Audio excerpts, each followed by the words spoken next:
ఈ రోజున జాతీయ స్థాయిలో చంద్రబాబు నాయుడు గారు ఈవీఎంల్లో ఉన్నటువంటి అవకతవకలపైన చేస్తున్న ఉద్యమం మనకందరికీ తెలిసింది. నిన్న జరిగినటువంటి మూడో విడత పోలింగ్ సందర్భంగా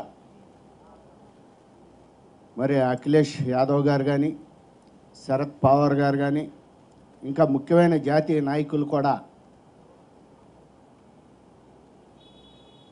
ఏ సింబల్కి మేట నొక్కినా ఓటు వేయాలని, అవి బీజేపీకే కమలా గుర్తుకే ఓట్లు పడుతున్నాయి అని చెప్పి స్పష్టంగా చెప్పడం జరిగింది.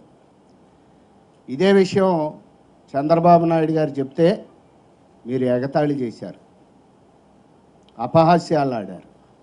మరి జాతీయ స్థాయిలో ఉన్నటువంటి నాయకులు చంద్రబాబు నాయుడు గారు ఏవైతే ఆరోపణలు ఎత్తారో అవి జరుగుతున్నాయి. పోలింగ్లో ఈవీఎంల్లో అవకతవకలు ఉన్నాయి, వాటిల్ని మేనేజ్ చేస్తున్నారు, ట్యాంపరింగ్ చేస్తున్నారు అని మరి అఖిలేష్ యాదవ్ కానీ, లేకపోతే శరద్ పవార్ గారు కానీ, మమతా బెనర్జీ గారు కానీ మరల నిన్న ధృవీకరించడం జరిగింది.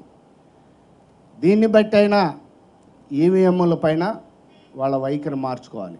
మార్చుకోకపోగా బీజేపీ నాయకులు అంటారు, గతంలో కాంగ్రెస్ అధికారంలో ఉన్నప్పుడు ఈవీఎంల్లో అవకతవకలని మాతో కలిసి పనిచేశారు బీజేపీతో. ఇవాళ బీజేపీ అధికారంలో ఉందని కాంగ్రెస్తో కలిసి ఈవీఎంలకు వ్యతిరేకంగా ఉద్యమం చేస్తున్నారన్నారు. ఎస్, అది వాస్తవమే. మేము చెప్పేది అదే.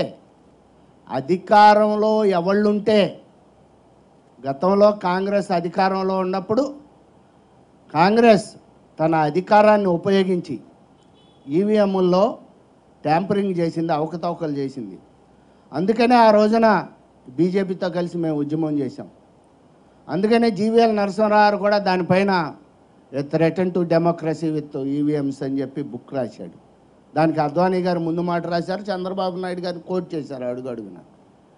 ఇవాళ బీజేపీ అధికారంలో ఉండి ఈవీఎంలకు వ్యతిరేకంగా గతంలో పోరాడినటువంటి బీజేపీ ఇవాళ మళ్ళీ ఆ ఈవీఎంలను ఉపయోగిస్తూ అధికార దుర్వినియోగం చేస్తూ ట్యాంపరింగ్ చేస్తోంది. అందుకని ఈ రోజున చంద్రబాబు నాయుడు గారు పోరాడుతున్నారు. అంటే బీజేపీ అధికారంలో ఉండా, కాంగ్రెస్ ఉండా, ఇంకెవళ్ళు ఉండా, చంద్రబాబు నాయుడు గారు 1997 నుంచి ఇదే స్టాండ్ పైన, ఇదే నిర్ణయం పైన ఉండటం జరిగింది. ఇప్పటికైనా ఎలక్షన్ కమిషన్ కానీ, కేంద్ర ప్రభుత్వం కానీ, లేకపోతే అధికారంలో ఉన్నటువంటి కేంద్ర ప్రభుత్వాలు కానీ మొండి వైఖరిని వెన్నాడి చంద్రబాబు నాయుడు గారు చెప్తున్నటువంటి ఈవీఎంల్లో అవకతవకల పైన, లేకపోతే బ్యాలెట్ పేపర్ను పెడితే వచ్చేటటువంటి నష్టాలు ఏమిటి అనే అంశాలపైన పరిశీలించి నిర్ణయం తీసుకోవాల్సిందిగా మేము డిమాండ్ చేస్తున్నాం. ఇకపోతే టీటీడీలో బంగారం 1381 కేజీల బంగారం తరలింపు పైన విపరీతమైనటువంటి దుష్ప్రచారం నడుస్తుంది.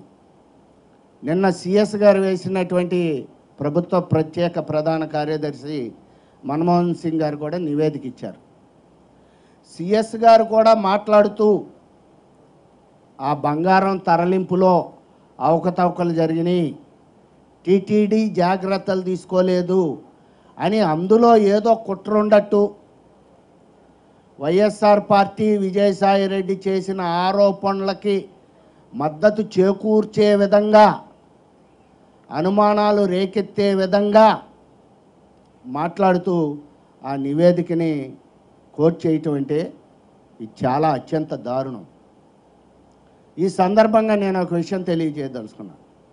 నాకు తెలిసినంత మేరకు టీటీడీ బంగారాన్ని బ్యాంకుల వద్ద డిపాజిట్ చేస్తుంది. ఆ డిపాజిట్ చేసే విధానం ఏమిటంటే, టీటీడీకి తిరుపతిలో ఉన్నటువంటి ఆ ట్రెజరీకి, ఖజానాకి వచ్చి బ్యాంకులు ఆ బంగారాన్ని ఆ ఖజానా నుంచి వాళ్ళ సొంత పూచీకత్తు మీద తీసుకుని వెళ్ళాలి. వాళ్ళ బ్యాంకులో డిపాజిట్ చేసుకుని మరలా ఆ కాలం తీరిపోగానే, గడువు ముగియగానే మరలా బంగారాన్ని వాళ్ళ సొంత పూచీకత్తు మీద వాళ్ళ సెక్యూరిటీతో తీసుకువచ్చి తిరుపతిలో ఉన్న టీటీడీ ట్రెజరీకి అప్పచెప్పవలసినటువంటి బాధ్యత వాళ్ళది. ఇది జనరల్గా అక్కడ నడిచే కామన్ ఫినామినా, జనరల్గా నడిచేటటువంటి వ్యవహారం. మరి ఎక్కడో చెన్నైలో హైవే మీద కాకుండా గ్రామాలమ్మటే ఎక్కడో బంగారాన్ని తీసుకొస్తున్నారు. దానికి కాగితాలు లేవు, దానికి సెక్యూరిటీ లేదు. ఈ సెక్యూరిటీ ఇవన్నిటికీ టీటీడీకి బాధ్యత లేదు. వాళ్ళ గుమ్మంలో డెలివరీ ఇస్తారు, వాళ్ళ గుమ్మంలో రిసీవ్ చేసుకుంటారు, అంతే టీటీడీ బాధ్యత. బయట వాళ్ళు ప్రైవేట్ గన్మెన్స్ని పెట్టి బంగారం తీసుకొస్తారా, పోలీసులను కాపలా పెట్టి తెస్తారా, కమాండోలను కాపలా పెట్టి తెస్తారా, మిలిటరీని పెట్టుకుని కాపలా పెట్టి తెస్తారా, అది ఆ బ్యాంక్ వాళ్ళు ఇష్టం. లేకపోతే వాటిల్ని ఫ్లైటుల్లో, విమానాల్లో తీసుకొస్తారా, ట్రైన్లో తీసుకొస్తారా, లారీల్లో తీసుకొస్తారా, కారుల్లో తీసుకొస్తారా, హైవే మీద తీసుకొస్తారా, స్టేట్ హైవే మీద తెస్తారా, విలేజెస్లోంచి తీసుకొస్తారా, రూట్ ఏంటి అనేది మొత్తం అవన్నీ కూడా బ్యాంకుల రిస్క్, బ్యాంకుల ఇష్టం. టీటీడీకి ఏ మాత్రం కూడా సంబంధం లేదు. ఎందుకంటే టీటీడీ అంత బంగారాన్ని కానీ అంత డబ్బును కానీ హ్యాండిల్ చేసేటటువంటి భద్రతా వ్యవస్థ టీటీడీ దగ్గర లేదు. అందుకని చెప్పే ఆ భద్రతా వ్యవస్థ ఉండి ఆ క్యాష్ కానీ బంగారం కానీ హ్యాండిల్ చేసే బ్యాంకులకే అప్పచెప్తారు.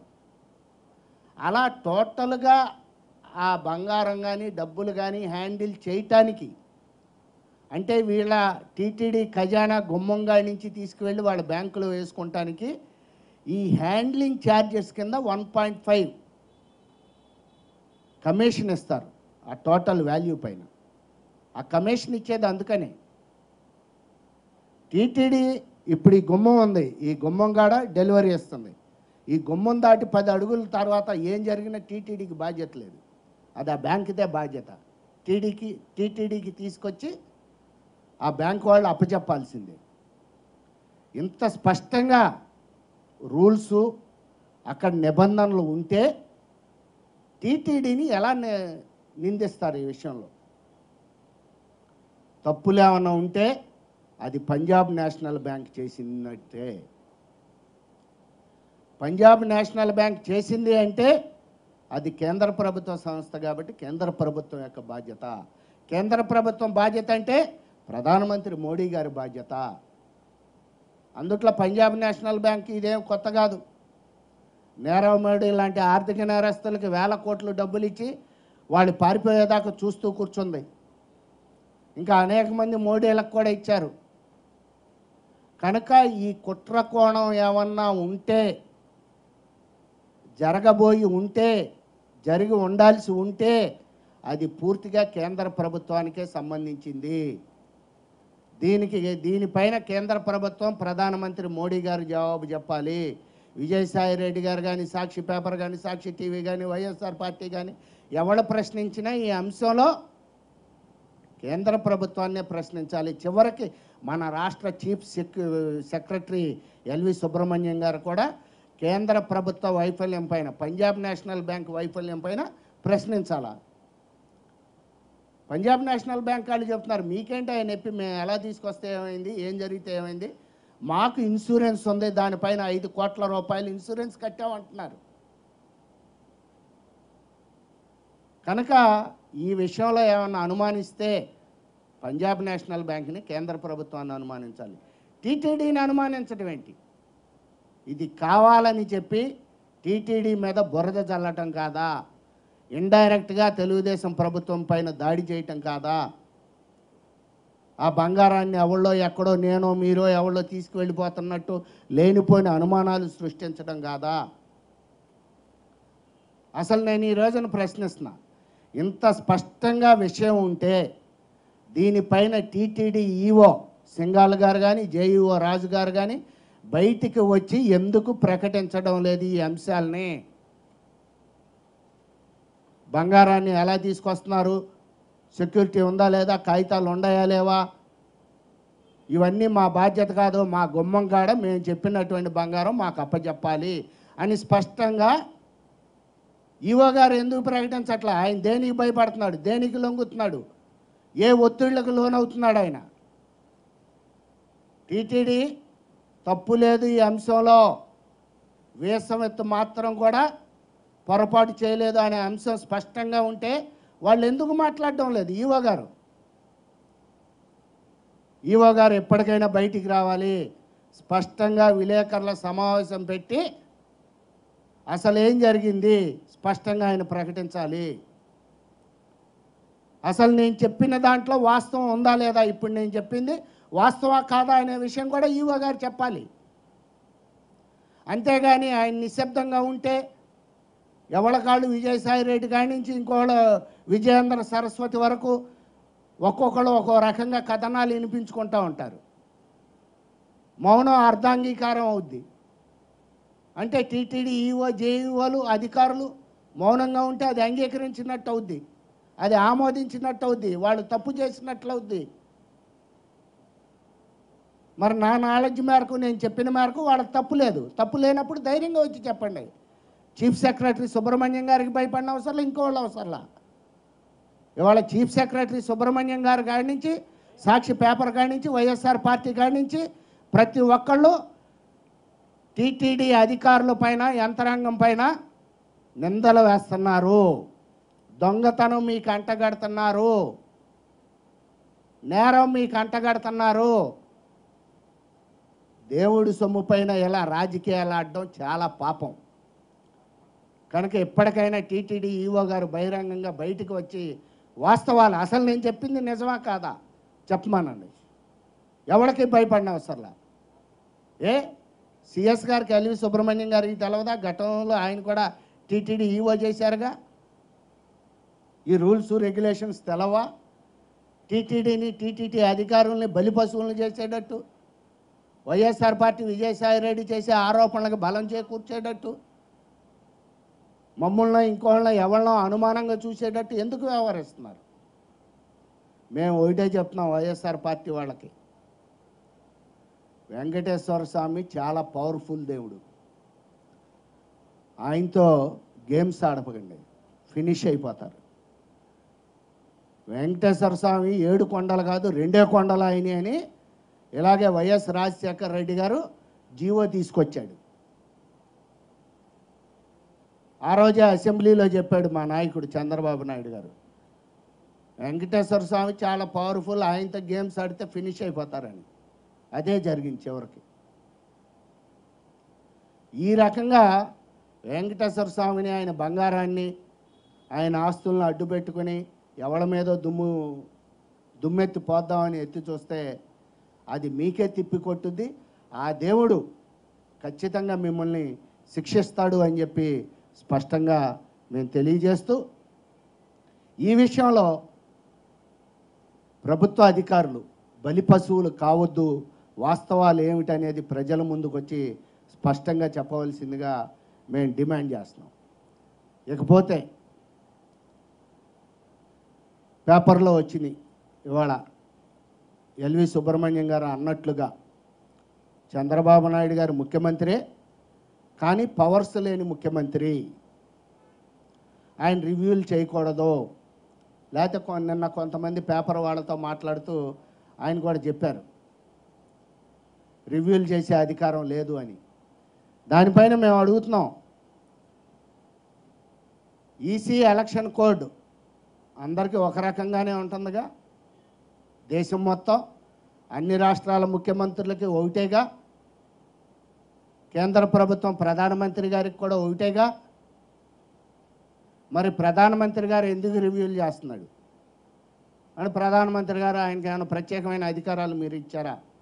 పోనీ మా పక్క రాష్ట్రం తెలంగాణలో కూడా ఎన్నికలు జరిగినాయి, తెలంగాణ ముఖ్యమంత్రి గారు ఎందుకు రివ్యూలు చేస్తున్నాడు? ఇగో సాక్ష్యాధారాలు తెలంగాణ పేపర్లో వచ్చినాయి. దీనికి జవాబు చెప్పాలా? ఎప్పుడు 17వ తేదీన ఆయన చేశాడు. ప్రతి గింజకు మద్దతు ధర. కేసీఆర్ అధికారులతో మంత్రులతో రివ్యూ చేస్తున్నాడు ఆయన క్యాంప్ ఆఫీస్లో. అదేవిధంగా తెలంగాణ మంత్రి నిరంజన్ రెడ్డి గారు సచివాలయంలో మార్కెటింగ్ శాఖ సమీక్షా సమావేశంలో మంత్రి సింగిరెడ్డి నిరంజన్ రెడ్డి రైతులకు ఇబ్బందులు రావద్దు అని చెప్పి ఏకంగా సచివాలయంలోనే ఆయన రివ్యూ చేస్తున్నాడు. మరి అక్కడ తెలంగాణలో ముఖ్యమంత్రి మంత్రులు రివ్యూలు చేసుకోవచ్చు, కానీ ఆంధ్రాలో ముఖ్యమంత్రి మంత్రులు రివ్యూలు చేయకూడదు, దానికి అధికారులు వెళ్ళొద్దని ఎలా చెప్తున్నారు మీరు? నేను సూటిగా స్పష్టంగా ప్రశ్నిస్తున్నా. తెలంగాణకి వేరే ఈసీ ఉందా? వేరే రాజ్యాంగం ఉందా? అది వేరే దేశమా? ఇక్కడ మీరు ఎందుకు ఇలా చేస్తున్నారు? ఈ పక్షపాత వైఖరి ఏమిటి? ఈసీ దీనికి స్పష్టంగా జవాబు చెప్పాలి. మేదో నోటి మాటలతో చెప్పట్లా, జరిగిన సాక్ష్యాధారాలతో చెప్తున్నాం. ఈసీ దీనికి స్పందించాలి. తెలంగాణలో కేసీఆర్ గారు ముఖ్యమంత్రి గారు అలాగే వాళ్ళ మంత్రులు రివ్యూలు చేసి అక్కడ ప్రజల సమస్యలు పరిష్కరించే విధంగా వాళ్ళకు ఉండే అవకాశాన్ని ఇక్కడ మా ముఖ్యమంత్రికి మంత్రులకు కూడా ఇవ్వాల్సిందిగా మేము డిమాండ్ చేస్తూ, అదే రకంగా తెలంగాణలో ఇంటర్ మార్కుల లిస్టుల వ్యవహారంలో 17 మంది విద్యార్థులు బలైపోయారు. దీనిపైన ఆంధ్రాలో ఏం జరిగినా, ఆంధ్రాలో చీమ చిటుక్కుమన్నా సరే చిందులు చేసి కరాళ నృత్యం చేస్తూ కథాకళి చేస్తూ చొక్కాలు చింపుకొని డొల్లిగింతలు పెట్టేటటువంటి కొంతమంది మేధావులు, కొంతమంది రిటైర్డ్ ఐఏఎస్లు, ఐవైఆర్ కృష్ణారావు, కల్లం అజయ్ రెడ్డి గారు, ఇటువంటి వాళ్ళు, అలాగే కొంతమంది పెద్ద మనుషులు, కొంతమంది విద్యావేత్తలు, మంచు మోహన్ బాబు గారు లాంటి వాళ్ళు ఎందుకు స్పందించడం లేదు? 17 మంది విద్యార్థులు అన్యాయంగా ఆత్మహత్యలు చేసుకుంటే, వాళ్ళు చనిపోతే దానిపైన మీరు ఎందుకు స్పందించడం లేదు? ఆంధ్రాలో చీమ చిటుకుమన్నా సరే మీరు వచ్చి ఇక్కడ కథాకళి, కూచిపూడి ఇవన్నీ రకరకాల విన్యాసాలు చేస్తారు కదా. మీకు ఆంధ్రాలో ఓటర్ లేదు, ఇల్లు లేదు, ఆస్తులు లేవు, వ్యాపారాలు లేవు, ఆంధ్రాతో మీకు ఎటువంటి సంబంధం లేదు. మీరు ఉమ్మడి ఆంధ్రప్రదేశ్కి ఐఏఎస్లుగా చేశారు, చీఫ్ సెక్రటరీలుగా చేశారు. మీకు ఆ ఇళ్ళు అక్కడ ఉన్నాయి, ఓట్లు అక్కడ ఉన్నాయి, ఆస్తులు అక్కడ ఉన్నాయి, వ్యాపారాలు అక్కడ ఉన్నాయి. తెలంగాణ గాలి పీల్చుతున్నారు, హైదరాబాద్ నీళ్లు తాగుతున్నారు, హైదరాబాద్లో పన్నులు కడుతున్నారు. మొత్తం మీరు చిట్ట చివరి ప్రయాణం వరకు మీరు తెలంగాణ గడ్డ మీద ఉన్నారు. మరి ఆ తెలంగాణ గడ్డ మీద 17 మంది విద్యార్థులు అన్యాయంగా రాష్ట్ర ప్రభుత్వం చేతకానితనం వలన, తెలంగాణ రాష్ట్ర ప్రభుత్వం చేతకానితనం వలన, ఇంటర్ బోర్డు నిర్లక్ష్య వైఖరి వలన 17 మంది పిల్లలు చనిపోతే మీకు కనపడడం లేదా? మీకు వినపడడం లేదా? మంచు మోహన్ బాబు గారు, ఇక్కడ పిల్లలకి ఫీజు రీయింబర్స్మెంట్ లేట్ అయిందనే నువ్వు ధర్నాలు చేసి పొర్లిగంతలు పెట్టావే తిరుపతిలో. మరి నీవు నివసిస్తున్నా, నీవు ట్యాక్స్ కడుతున్నా, నీవు నీళ్లు తాగుతున్నా, నువ్వు గాలి పీల్చుతున్నా, నీ ఇల్లు ఉన్నటువంటి నీ తెలంగాణ గడ్డపైన 17 మంది పిల్లలు పరీక్షా ఫలితాల్లో తేడాలు వచ్చినాయని చనిపోతే ఎందుకు మాట్లాడడంలా? నీ మంచుగంటవా ముంచుగంటవా? ఎందుకు మోగబోయింది? ఐవైఆర్ కృష్ణారావు ఎందుకు మాట్లాడట్లా? రిటైర్డ్ అజయ్ గారు ఎందుకు మాట్లాడట్లా? ఈ సోకాల్డ్ పెద్ద మనుషులు, వాహిని వారి పెద్ద మనుషులు, సినిమా ఇండస్ట్రీ పెద్ద మనుషులు, అనేక మంది మేధావులు ఎందుకు మాట్లాడరు? ఆంధ్రాకైతే ఇక్కడ ఏమైనా చీమ చిటుకుమనంగానే మార్నింగ్ ఫ్లైట్కి వస్తారు, ఇక్కడ ధర్నానో ప్రెస్ మీటో పెడతారు, మళ్ళీ ఈవినింగ్ ఫ్లైట్కి వెళ్ళిపోతారు. మళ్ళీ రాత్రికి హైదరాబాద్లోనే స్నానం చేయాలి, భోజనం చేయాలి వాళ్ళు. ఇక్కడ ఆంధ్రాలో కనీసం నిద్ర కూడా చేయరు, ఒక్క రాత్రి కూడా. అంత గిట్టదు మనమన్నా, మన మట్టి అన్నా, మన నీళ్ళన్నా, మన గాలి అన్నా. చిట్ట చివరికి తెలంగాణలో కూడా మా పార్టీ ఉందని చెప్పుకునే జగన్మోహన్ రెడ్డి గారు, వైఎస్ఆర్ పార్టీ ఏంటి పిల్లల మరణాలపైన మీ స్పందన ఏంటంటే వాళ్ళ ఆత్మహత్యలపైన విజయసాయి రెడ్డి గారు అంటారు మేము ఇంకా నిర్ణయం తీసుకోలేదు, దానిపైన ఇంకా ఆలోచించాలి. ఎప్పుడు ఆలోచిస్తాం? కేసీఆర్ అంటే మీరు ఎందుకు భయపడుతున్నారు? తెలంగాణ ప్రభుత్వం అంటే మీరు ఎందుకు అంత గడగడలాడుతున్నారు?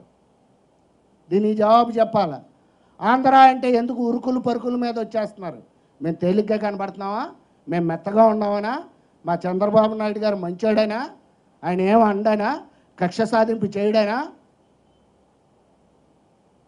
చంద్రబాబు నాయుడు గారి మంచితనాన్ని మీరు అలసత్వంగా తీసుకుంటున్నారు. కేసీఆర్కి భయపడి ఆయనకి తొత్తులుగా, కేసీఆర్కి బానిసలుగా, కేసీఆర్కి ఏజెంట్లుగా మీరు ఆంధ్రాలో జగన్మోహన్ రెడ్డి, కేసీఆర్, మోడీ కలిపి నడుస్తున్నటువంటి డ్రామాకి మీరు పాత్రధారుల కింద మాట్లాడుతున్నారు. లేకపోతే హైదరాబాద్లో ఉండి మీరు ఆంధ్ర వచ్చి ఇక్కడ డ్రామాలు ఆడితే పేమెంట్లు వస్తాయి మీకు, అంతేగా? అదే తెలంగాణలో మీరు అక్కడేం మాట్లాడినా పేమెంట్లు రావా మీకు? అంతేగా? ఆంధ్రాకి వచ్చి మాట్లాడితే మీ పేమెంట్లు మీకు ఎవరికి వచ్చాయో వాళ్ళకి వచ్చేస్తూ ఉంటాయి. కేసీఆర్ ఇస్తాడు, జగన్ ఇస్తాడు, మోడీ ఇస్తాడు. తెలంగాణలో మాట్లాడితే మీకు ఎవడు డబ్బులు ఇచ్చేవాడు ఉండడు, పైగా మీ తోకలు కత్తిరిస్తారని భయం. కనుక ఈ అద్దె మైకులు, అద్దె కోసం అప్పుడప్పుడు ఆంధ్రాకు వచ్చి మాట్లాడడం మానుకోవాలి. మీ అద్దె మైకులకి తెలంగాణలో అద్దె రావడం లేదని మాట్లాడకపోవటం అనేది సభ్య సమాజం, తెలుగు జాతి మొత్తం కూడా గమనిస్తోంది, చూస్తోంది. తగిన విధంగా మీ వైఖరి పట్ల వాళ్ళ యొక్క నిరసన తెలియజేస్తారు. మీరు నిజమైన మేధావులైతే, నిజమైన రిటైర్డ్ ఐఏఎస్ అధికారులైతే, మీరు నిజమైన విద్యావేత్తలైతే, మీరు నిజమైన పెద్ద మనుషులైతే ఆంధ్రాలో ఎలా మాట్లాడుతున్నారో, ఆంధ్రాలో ఎలా స్పందిస్తున్నారో తెలంగాణలో కూడా అలాగే మాట్లాడాలి, అలాగే స్పందించాలని చెప్పి డిమాండ్ చేస్తున్నాం. Thank you all.